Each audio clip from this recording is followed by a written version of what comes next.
Scene in court as a man who once pleaded for his family's safe return is sentenced to life behind bars for murdering his pregnant wife and their 2 young daughters. Alicia Acuna is live in Denver. Alicia. Hi, Dana. The judge in court today said this was perhaps the most inhumane and vicious crime he has ever handled. In August, Christopher Watts of Frederick, Colorado, confessed to killing his pregnant wife, Shanann, and 2 young daughters, Bella, 4 years old, and Celeste, who is 3.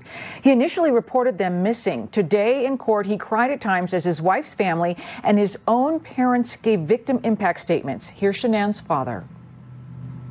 You buried my daughter, Shannon, and Nico in a shallow grave. And then you put Bella and Celeste in huge containers of crude oil. You heartless monster. You have to live with this vision every day of your life. And I hope you see that every time you close your eyes at night. Frederick police say Watts told them he was having an affair with a coworker and asked his wife for separation. At first, Watts told investigators Shanann killed their girls and he strangled her in return. Later, he confessed to killing them all, then taking their bodies to an oil field where he worked, burying Shanann and stuffing his daughters' bodies into oil barrels. Here's her mother. We loved you like a son. We trusted you. Your faithful wife trusted you. Your children adored you. And they also trusted you. Your daughter, Bella Marie, sang a song proudly. And I don't know if you got to see it, but it was, "Daddy, you're my hero." I have no idea who gave you the right to take their lives. Shanann Watts' family asked the district attorney to spare their former son-in-law and not seek the death penalty. This case garnered so much attention in part because of the multiple local TV interviews the 33-year-old Watts gave while insisting his family was missing, saying the house felt empty without them. Under Colorado's Victims' Rights Act, Watts' parents, as Bella and Celeste's grandparents, were allowed to address the court. And Dana, today they said that they were not asking for leniency for their son, that they stood with the family, but that they forgive him. Dana. Alicia, thank you. And now, a look at some other stories you should know about. It's our Daily 3. First, scientists are now close to a breakthrough for treating peanut allergies. A new drug could successfully build up a patient's tolerance to peanuts over time, lowering the threat of dangerous complications. Second, Florida suing Walgreens and CVS, claiming the companies oversold painkillers without taking enough precautions. The suit alleges this made the opioid crisis much more critical. And third, former Secretary of State Condoleezza Rice responding to reports she's being considered as the next head coach for the Cleveland Browns, posting this to her Facebook feed. "I'm not ready to coach, but I would like to call a play or two next season if the Browns need ideas." A Walmart in Vermont is treated to an early visit from a secret Santa. A mystery man walked into the store and paid for every item placed on layaway. And the good news is shoppers say the act of kindness is inspiring hope. I really have a feeling that there's hope for the mankind. This can't be. Who can afford to just pay for everyone's layaway? And he said, Santa Claus. Walmart would not say how much money he spent, but did note the room had been packed floor to ceiling with items for Secret Santa. All right, thanks for joining us. I'm Dana Perino. Here's Shep. It's noon on the West Coast, 3 o'clock at the White House, where President Trump tells Fox News he would not stop his acting attorney general from limiting the special counsel's Russia investigation. Now some Democrats are suing to block Matt Whitaker from running the Justice Department. And they're using Schoolhouse Rock to make their case. 1,000 people still unaccounted for in the deadliest wildfire in California history. Forecasters say rain may be on the way, but that could cause new problems and slow down the search for victims. Also, an elevator in one of the country's tallest buildings plummets 80 floors. A pregnant woman among the people trapped inside for hours. We'll hear from them as reporting begins now. Now, Shepard Smith reporting live from the Fox News deck. And our reporting begins with President Trump telling Fox News he will not overrule the acting Attorney General Matthew Whitaker if he puts restrictions on the special counsel Robert Mueller's Russia investigation. 3 Senate Democrats today filed a lawsuit challenging Whitaker's appointment. They argue the president sidestepped the Constitution because the Senate has not confirmed him. They say anybody who watched Schoolhouse Rock would realize that. The state of Maryland has also filed a lawsuit arguing the president should have chosen the Deputy Attorney General Rod Rosenstein. The president's Justice Department officials say Whitaker's appointment is lawful because he's serving only as the acting Attorney General. In the past, Whitaker has criticized Mueller's investigation into Moscow's meddling in the 2016 election and talked about how the Attorney General could cut funding to almost shut down the investigation. As a pundit with no access to evidence, Whitaker said there was no collusion between the Russians and the Trump campaign. The president agrees, but said he didn't know of Whitaker's stance in advance. The real question here is Whitaker in charge as a partisan to protect President Trump? John Roberts reporting live from the White House.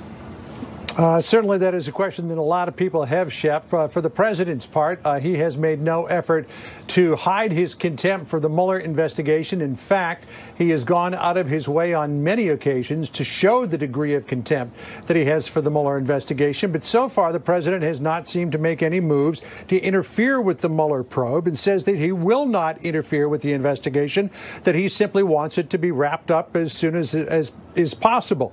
However, he told Chris Wallace on Friday that if the interim Attorney General, Matt Whitaker, an outspoken critic of the Mueller investigation, were to take steps to rein it in, well, that would be Whitaker's decision. Listen here. Look, it's going to be up to him. I think he's very well aware politically. I think he's astute politically. He's a very smart person. But you won't overrule him if he decides to curtail. I would not get involved. And all these people that say, I'm going to end the investigation, you know, they've been saying that now for how long has this witch hunt gone on? The president's legal team also has written answers ready to give to Robert Mueller regarding the issue of Russia and collusion. I'm told that those answers will not be submitted today, but they could be handed over in the next couple of days. Here's President Trump on that. The questions were asked and answered. It wasn't a big deal. You know, they make it like I had meetings for many, many hours. I got the questions. I responded. We wrote them out. I read them once. I read them a second time. We made some changes. That's it. They're very simple. The president also seemed to indicate that there will be no in-person interview with Robert Mueller, though I'm told by the president's attorneys, Mueller has asked for the potential for a follow-up interview in person, and they have so far left the door open on that one. Shep? John, are we still expecting an announcement from the White House on CNN's reporters' press pass? Yeah, they're going to have an official statement coming down in the next few minutes, but I learned in the last hour that the White House, after a back and forth with Jim Acosta, they sent him this letter on Friday, has decided that they are not going to seek to take away his hard pass after that interim, or at least the temporary restraining order had been issued by Judge Kelly here in Washington, D.C., reinstating Acosta's hard pass. The White House sent him this letter saying it's still our intention to pull it, citing his behavior at that press conference earlier this month, in which they said, quote, your behavior at the November 7th press conference violated the basic standards governing such events and is, in our preliminary judgment, sufficient factual basis to revoke your hard pass. The letter that they sent Acosta was an effort to satisfy what the judge said was a lack of due process. They gave Acosta until 5 o'clock yesterday to explain why he should keep his hard pass, and the White House said that at 3 o'clock today they would have a decision, but I am told, even though that has not yet been made public, that they have decided that they are not going to seek to revoke his hard pass. But the president and the White House is saying they do plan to come up with a sort of code of conduct, rules governing these press conferences in the future. Here's what the president said.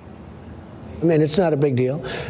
What they said, though, is that we have to create rules and regulations for conduct, et cetera, et cetera. We're doing that. We're going to write them up right now. It's not a big deal.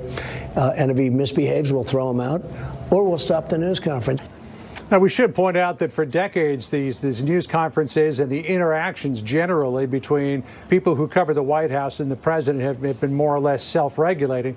I couldn't tell you for sure, Shep, whether they're actually going to come out with some codified rules of conduct, rules of engagement, if you will, with the president. But they're sure talking about it. No question about that. John Roberts reporting from the White House. Thanks. President Trump says he's decided not to listen to the recording of the murder of the Washington Post columnist Jamal Khashoggi. He told Fox News Sunday host Chris Wallace that he doesn't want or need to hear it. We have the tape. I don't want to hear the tape. No reason for me to hear the tape. Why don't you want to hear it, sir? Because it's a suffering tape. It's a terrible tape. I've been fully briefed on it. There's no reason for me to hear it. In fact, I said to the people, should I? They said, you really shouldn't. There's no reason. The president says he knows everything that's in the recording and called it very vicious and terrible. But the president would not say that the Saudi Crown Prince Mohammed bin Salman was behind Khashoggi's death.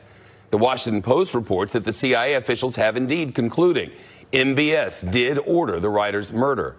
Benjamin Hall reporting live tonight from London. Yeah, hi, Shep. 5 times President Trump has spoken to Mohammed bin Salman, and 5 times Mohammed bin Salman has said he knew nothing about Khashoggi's murder. He was not involved in any way. And so tomorrow's report from the CIA could be groundbreaking in the sense that there may be serious geopolitical decisions to be made on the back of it. But the question everyone will be looking to be answered is, was Mohammed bin Salman involved? Remember, it's been over a month now since Secretary Pompeo visited Riyadh to speak with King Salman and the Crown Prince Mohammed bin Salman, looking for answers. It's been 2 weeks since Gina Haspel, the CIA chief, went to Turkey looking for answers. And the Washington Post, as you say, is claiming that the CIA has concluded the Crown Prince ordered the killing. The White House and the State Department, however, say they haven't yet reached a conclusion. That being said, others have. He's irrational, he's unhinged, and I think he's done a lot of damage to the relationship between the United States and Saudi Arabia, and I have no intention of working with him ever again. I think they will see sanctions as weakness on the part of the president, and if the president wants to act strongly, he should cut off the arms sale. There have already been such repercussions. 4 days after the U.S. Treasury placed sanctions on 17 Saudis for the murder, Germany has today placed travel bans on 18 Saudis from entering all of Europe's border-free zone. And now, Germany also saying it's going to halt arms sales to Saudi Arabia, including previously approved sales. According to the Washington Post, there is other evidence that points to the royal family. They claim that Khashoggi received a phone call from the Crown Prince's brother, Khalid, who is the Saudi ambassador to Washington, and he encouraged him to go to the consulate in Istanbul, and he specifically told him he'd be safe. And also the Turkish media reporting a phone call was made from inside the consulate to Saudi Arabia soon after Khashoggi's murder, in which Maher Mutreb, the supposed boss of the hit squad, calls and says, tell your boss the operation is complete. So a lot of fingers pointing towards the royal family, but until we get that CIA report from tomorrow, nothing is sure. But that will be groundbreaking if indeed that happens, and there will have to be major changes, perhaps with the relationship moving forward. Benjamin Hall reporting from London. In Northern California, more than 10,000 homes are gone. 1,000 people still unaccounted for. And some of those who escaped the flames are now living in tents, with temperatures forecast in the 30s this week. First, a Fox urgent, and the Dow has tumbled over a slump in tech companies. At one point in the last hour, it was down more than 500 points, and Apple now in bear market territory. We'll watch it until the final bell as reporting continues on this Monday afternoon. People now confirmed dead and about 1,000 others still unaccounted for in California's deadliest and most destructive wildfire on record. Every day, searchers have been finding more human remains in the ruins of the Northern California town of Paradise. After sifting through the ashes of homes, search crews have been spray painting markings on them. The zero means they didn't find any remains. Claudia Cowan reporting live from Chico. Hi, Shepard. Well, this disaster recovery center at the Chico Mall has been buzzing with activity ever since it opened on Friday. This is a one-stop shop where survivors of the wildfire can apply for federal aid, get information about housing grants and insurance, replace their driver's license, even pet a therapy dog. They can also provide a DNA sample to help speed up the identification process for burned remains. Fire officials say the number of people who are unaccounted for has actually dropped to 993, down from almost 1,300. And officials say those numbers will fluctuate as they remove duplicate names and as those on the list mark themselves safe. In the burned out neighborhoods, nearly 500 volunteers and search crews, as well as cadaver dogs, are stepping up their efforts before wet weather arrives tomorrow night, making it harder to uncover remains. The weather that's expected is definitely going to impact operations. It's especially during the recovery, working with the Sheriff's Department and first responders. Again, we have additional resources out there really trying to work ahead of these storms. Despite the coming rain and cold temperatures, scores of evacuees who've been living at an encampment at the Chico Walmart are refusing to leave, even though most of the free food and other resources that were there last week have been phased out. Some victims say they don't want to be uprooted again. Others don't want to risk contracting norovirus. The highly contagious flu-like illness has spread through several evacuation centers and has sickened more than 100 people. Officials here in Chico now face the challenge of maintaining safety and security while managing a huge influx of suddenly homeless people. In terms of federal aid, it is flowing more than $3.5 million already in the hands of 12,000 households that have registered with FEMA here in Butte County. Shepard, those numbers will certainly grow. Claudia Cowan from Northern California. To the south, crews say they're making progress on fires just outside Los Angeles. Rain expected there later this week. And even though that could be helpful for the firefighters, the forecasters say it could also bring a whole new set of problems. Jonathan Hunt reporting live from Malibu. Shep, we do expect some rain perhaps this week, but even if it doesn't come this week, it will come this winter, and that is a danger. We're on a bluff in Malibu above the Pacific Ocean right now, but looming over us are the Santa Monica Mountains, and take a look at those. You can see very plainly how much vegetation has been scorched right across the hillsides there, and the danger is that with that vegetation gone, the soil, the topsoil, loses its anchor. So then if you get the rains, that soil begins sliding off the hillside. It picks up rocks, boulders, and you can get the kind of deadly mudslides that we saw, for instance, in Santa Barbara last year in the wake of the devastating wildfires there. So that's what people are scared about. Meantime, the city of Malibu is trying to become a functioning city once again. We took a drive around some of the streets nearby earlier today, and on every street there are scores of power workers trying to get this city back, trying to get up all the power lines were brought down, trying to restore basic facilities. Now, the city of Malibu has been opened up again to residents, and they are starting to come back in. The devastating reality for a lot of them, Shep, is that they're going to come back to scenes like this, to the realization that there is nothing left to come back to. Hundreds of homes were destroyed in this fashion, Shep. We have been showing them to you for some 10 days now. It is going to be anything but a happy Thanksgiving for so many people here in Malibu and other areas that were victims of the Woolsey fire north and west of L.A., Shep. Very good. Jonathan Hunt, so sad, reporting live from Malibu. Florida, you finally finished. Nearly 2 weeks after Election Day, the state has completed its recounts and figured out who won the thing. But elsewhere in the Deep South, a big race remains. Plus, stocks down sharply this afternoon's session. Apple is falling hard. Reports on both fronts next. Is much worse, down 2.5%, and Apple has led the plunge. It canceled orders from suppliers for iPhones in the face of lower sales projections. Apple dropped to bear market territory this afternoon, off 3.5% on the session now. That set off a domino effect, and much of the market has dropped right with it. The Fox Business Network's Christina Partsinevelos reporting live from New York. Yeah, and I'd like to just further discuss that downward trend. You're seeing the NASDAQ, like you said, down because of technology stocks. However, if you move on to the Dow, the biggest lagger right now is Boeing. The reason Boeing has been trending lower is this ongoing investigation into a deadly crash that killed over 180 people. Supposedly, there's some executives that knew about the sensors in the plane, so they're looking into that. You have a lot of investors overall that are getting out of risky investments like Boeing, like technology, and moving over to safer bets. Another reason that we're seeing some market downturn, there's a few factors that are playing that role, and you can't really say exactly which one it is that you have trade uncertainty that continues. Over the weekend, there was a meeting, the APEC meeting. There was no agreement between the United States and China over a communique. This is the first time it's ever happened. So there's a lot of pressure at the G20 summit, where President Trump will be meeting with China's leader as well to discuss the trade concerns. As of January 1st, we could see trade tariffs continue to increase higher. Then to add to that market downturn, you've got slowing growth, all kinds of talk about it. Have we hit the top of the earnings cycle? Can companies continue to keep growing at the pace that they're going? And like you mentioned, Shep, last but not least, the fact that you're seeing a technology drop as investors are moving out of the risk over there. And Apple leading that. I know they had to cut some suppliers.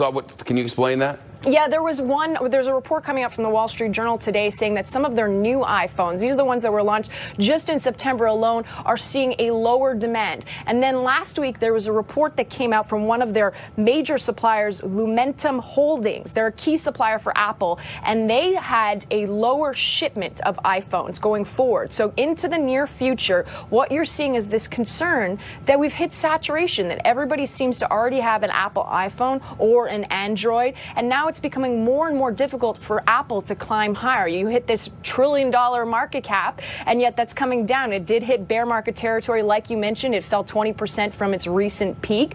And you have these concerns. How are we going to move forward with Apple? Are we going to continue to buy iPhones? Are we going to continue to buy other phones? And so that's weighing heavily on the technology sector as a whole. Christina Partsinevelos reporting live from New York.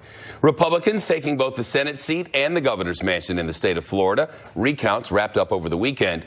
And the head of elections in Broward County, that's Fort Lauderdale and Hollywood with all the problems, Brenda Snipes, she announced she'll resign in the new year. Critics slammed the way the county handled the recount. Phil Keating reporting live from Fort Lauderdale. Shep, Democratic Senator Bill Nelson could have kept this long election and recount battle going in the courts, but when the Secretary of State posted the final results just after noon yesterday, well, for Nelson, that was enough. In what turned out to be the closest Florida Senate race in state history, Republican Governor Rick Scott heads to Washington, ending former astronaut Nelson's 3-term political career. At this time yesterday, Nelson released this videotaped concession. Well, things worked out a little differently than Grace and I had hoped, but let me say I by no measure feel defeated, and that's because I've had the privilege of serving the people of Florida and our country for most of my life. Scott spoke this morning on Fox and Friends. I'm excited about the win. I'm excited about going to Tallahassee, to D.C., and I look forward to, I've got a very specific plan, a 10-point plan, starts with term limits. The other big winners yesterday were all the people who have been demanding Broward Elections Chief Brenda Snipes resign or be removed. Election problems have plagued her entire 15-year career, and this year the nation again watched Broward mess it up, even missing the deadline to upload the recount results by 2 minutes. She writes, "Although I have enjoyed this work tremendously over these many election cycles, both large and small, I am ready to pass the torch." So the last time there were 2 Republican senators representing the state of Florida back in the 1870s. And this race was so close. Out of 8 million votes cast, Scott beats Nelson by just 10,000. Shep. Phil Keating reporting live from Fort Lauderdale. As we reported here, the Florida governor's race also wrapped up over the weekend. Peter Ducey reporting live from Tallahassee. Shep, the congressman who will soon become the governor was very confident throughout, and Ron DeSantis said today that he never worried he might have jumped the gun by declaring victory on election night almost 2 weeks ago, before the margin in this race narrowed to machine recount territory. The only thing better than being elected governor of Florida is being elected twice in 2 weeks. And so, you know, we had a margin on election night. It was a close race, but it was definitive that I had won. And even with some of the votes that turned up in Broward, I mean, my margin was significant enough. We knew the machine recount was not going to change it, and it didn't. Democrat Andrew Gillum had been urging supporters to vote until 5 p.m. Saturday if they had been notified that their ballots had issues with signatures, but he wound up conceding just a few minutes after that 5 p.m. Saturday deadline, and he indicates he knew there was never going to be enough ballots outstanding to catapult him into first place and to the governor's mansion, but he says he wanted to make sure every single vote was counted. And when the Tallahassee mayor left the race on Saturday, he posted a pre-recorded video with a lot of talk about strengthening his movement. This was about creating the kind of change in this state that really allows for the voices of everyday people to show up again in our government, in our state, and our communities. we know that this fight continues. There's already a ton of chatter here in Florida among political operatives about what Andrew Gillum might do next, and a lot of them had their eyes on 2020, not for a potential challenge to President Trump, but instead a potential challenge to Senator Marco Rubio, who is up then. Shep? Peter Ducey reporting live from Tallahassee. One final Senate seat is still up for grabs. It's the one from the state of Mississippi. Voters there are heading back to the polls just days after Thanksgiving for a runoff election. Steve Harrigan reporting live from our Southeast News Hub. That's right, Shepard. The last Senate race 8 days away in Mississippi, and the big guns are out for both sides. For the Republican, Cindy Hyde-Smith, that means President Trump heading back to Mississippi on the eve of election. He'll hold 2 rallies for her in Mississippi on Monday. For the Democrats, it's been Senator Kamala Harris. She is stumping for the Democrat Mike Espy. This is, of course, a special election to fill the last 2 years of Thad Cochran's seat. He retired due to ill health. It's also a runoff election. That's because none of the 4 original candidates hit that 50% mark. This election has been known and really gotten attention for some missteps by the Republican. Cindy Hyde-Smith saying at one point at a university, wouldn't it be good if we could make some liberal voters have a harder time voting? Her campaign dismissed that, saying it was just a joke. She also made reference to attending a public hanging if a supporter asked her to do so. Again, her campaign saying this was taken out of context, but the Democrat, Espy, saying this comment in Mississippi, knowing its history, was reprehensible. But the fact that Trump is going back to Mississippi, a state he won by 18 points in 2016, shows this race could be closer than originally expected. Shepard? Steve Harrigan reporting live from Atlanta. Ahead, American veterans groups fight for better nursing homes following a disturbing investigation. Also, President Trump goes after the commander of the raid that killed Osama bin Laden. Plus, the man who admits he murdered his own pregnant wife and daughters finally learns his fate. Veterans groups are calling for the VA to make major changes in its nursing homes. That's after an investigation into those facilities, which the head of one veterans group says is nothing short of horrifying. Jennifer Griffin reporting live from the Pentagon. Shep, a series of investigative pieces by USA Today and the Boston Globe found that some veterans in VA nursing homes in Massachusetts, California, and Florida were receiving substandard care, including pain left untreated, malnutrition, and bed sores. One even went missing from the VA facility and ended up dead. Nurses were sleeping on the job and not emptying bedpans. The alleged neglect got the attention of the country's 6 largest veterans groups, representing 5 million members, including the VFW and the American Legion, who issued angry statements. Last week at a separate hearing having to do with GI benefits, outgoing Republican Congressman Mike Kaufman had a scathing critique of the VA under President Trump.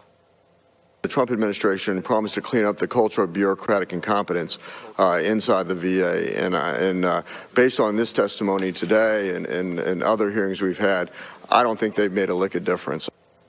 The VA oversees 133 nursing homes across the country that serves 46,000 veterans, Shep. Jennifer, how has the VA responded to this? Well, they're pushing back on many of these allegations, and to the VA's credit, as soon as it learned the names of 2 nurses at a Brockton, Massachusetts VA nursing home found sleeping on the job, it fired them. The VA reached out immediately to the veterans groups, met with them, and assured them that the VA was taking the issue seriously.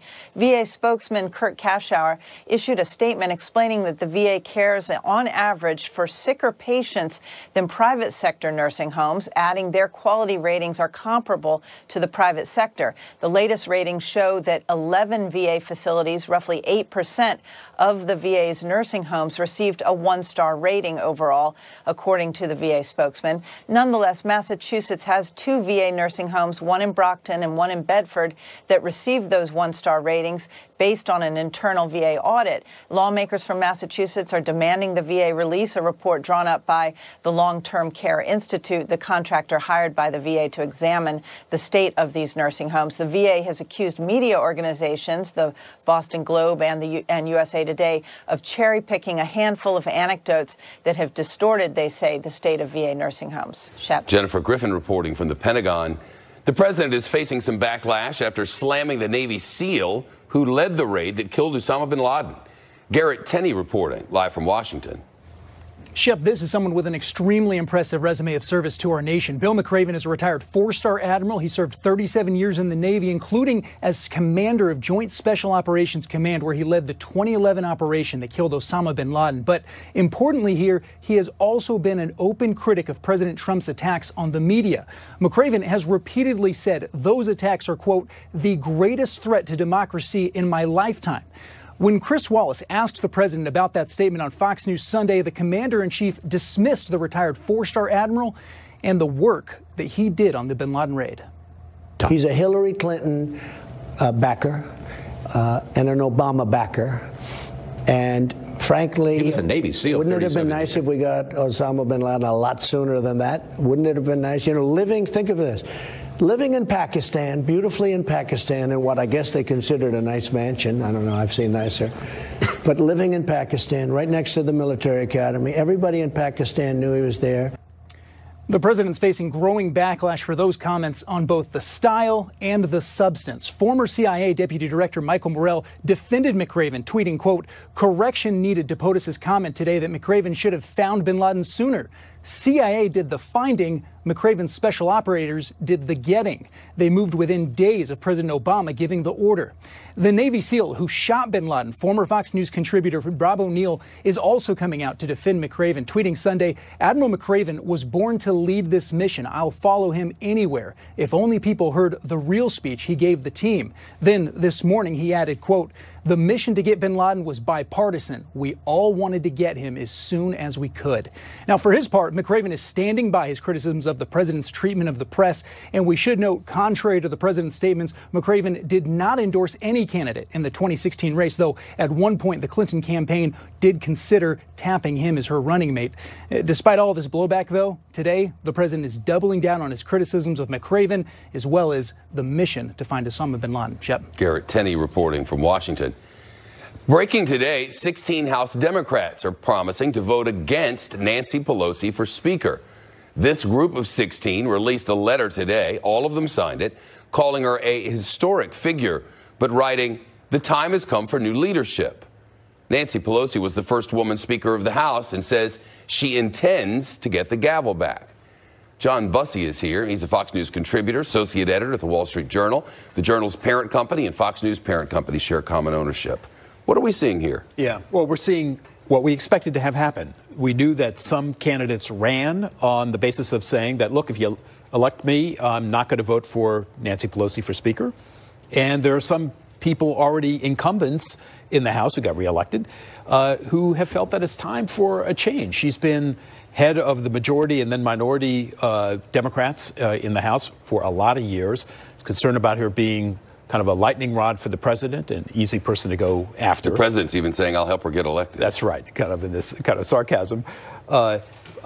Maybe too left for America, at this moment. Some people think going into 2020. But the question is, if not Pelosi, then who? Who would that be? The king is still there, right? So there's not a lot of people raising their hand to say that I'm ready to try to depose Nancy Pelosi. Marcia Fudge, a representative out of Ohio, has said she's thinking about it. But whether or not she was the chairperson of the Democratic National Convention in Philadelphia in 2016, but whether or not she would get enough traction to depose Pelosi, who is an incredible bureaucratic infighter, hard to say. And a very good wrangler of the troops and raiser of the money. Lots of different things, exactly right. And lots of help for getting people elected this last round. So a lot of people kind of owe her favors at this point. So what could happen, you could have some of these members finally acquiesce, though a lot say they're not going to. Some say, I'm going to vote present, but not vote against her. I'll vote present during the vote. Some may vote against her in the caucus. That's going to happen on the 28th of November, but not on the House floor vote, which is going to happen January 3. Or you may get a deal. Maybe Nancy Pelosi says, okay, one more term and then I'm out. Vote for me under those conditions. It's a possibility. There's also the possibility any number of things that happen between now and then. They could throw it all up in the air. Yeah, and she's got to be thinking about 2020. A lot of these candidates ran right up the middle, in these purple states. And you want to galvanize that. You want to capitalize on that incredible new blue wave that happened.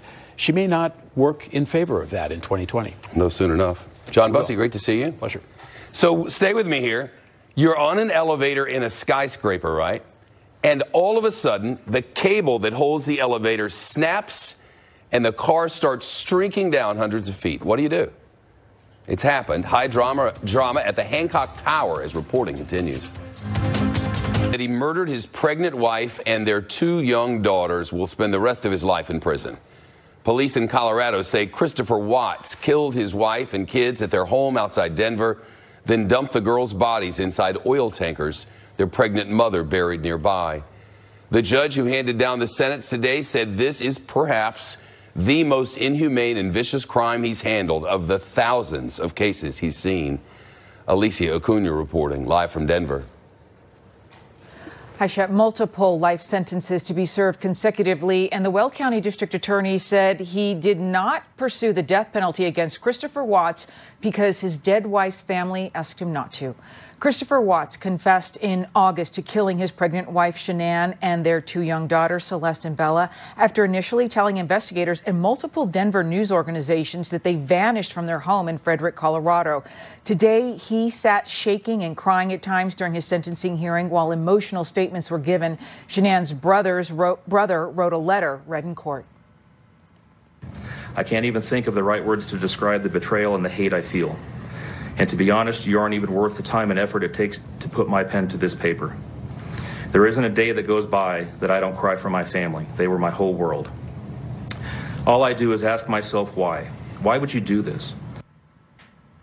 Frederick police say Watts told them he was having an affair and wanted a separation from his wife. Watts admitted to initially lying, claiming he only strangled his wife after she killed their children. Turns out he admits he killed them all. Watts later led police to an oil field where investigators found Shanann buried in a shallow grave and their daughters stuffed in oil barrels. Christopher Watts' parents gave statements as well, Shep, in court today. They said they did not want leniency for their son, but that they were grateful that the death penalty was not pursued. Shep. Alicia Acuna reporting live from Denver. Now that elevator that plummeted more than 80 floors in a Chicago skyscraper. The people inside trapped for hours. Trace Gallagher reporting live from a Fox newsroom. Shepard, happened on Michigan Avenue in the building formerly known as the John Hancock Tower. The 6 people in the elevator were riding down from the Signature Lounge on the 95th floor. They took the express elevator, which moves at a pretty good clip to begin with, but they say it started moving way too fast for comfort and that it got bumpy like an incoming flight to Chicago. What they didn't realize at the time is that they were falling some 84 floors. One passenger said when the car finally started slowing down, he heard a loud noise like clack, clack, clack. Then dirt, dust, and debris started falling from the elevator ceiling. At the time, they didn't know what floor they were on or if they were hanging by a thread. Sure enough, they later found out one of the elevator cables snapped. Luckily, the other cables eventually caught, but wow, not for several horrifying seconds. Shep. Trace, how'd they get out? Well, because this is an express elevator, it only stops at the top and the bottom, so it's in a blind shaft, meaning there's no doors or windows to access the elevator, and firefighters didn't know what floor it was on. The passengers did have cell phones, so they were in communication with first responders, but the passengers didn't know where they were either, so firefighters drilled a hole in the wall, stuck a camera inside, and spotted the car between the 11th and 12th floors. Next, they went to a parking garage, busted this 5-foot hole through a brick wall and put struts below the elevator so it wouldn't fall any lower. Once it was braced, they forced open the doors and pulled out the passengers. Here's the Chicago Fire Department. Watch. We do train for elevator rescues. We have truck companies all throughout the city that assist in elevators that are stuck throughout the city every single day. Yeah, wow. The whole operation took maybe three hours and 15 minutes, but at 3 o'clock in the morning, 2 tourists, 2 Northwestern law students, along with a man and a pregnant woman were reunited with other friends of theirs who had taken a different elevator from the 95th floor down to the bottom. Shep. You got there a little quicker. Trace Gallagher, thanks. The U.S.-led coalition in Syria is denying AAA report.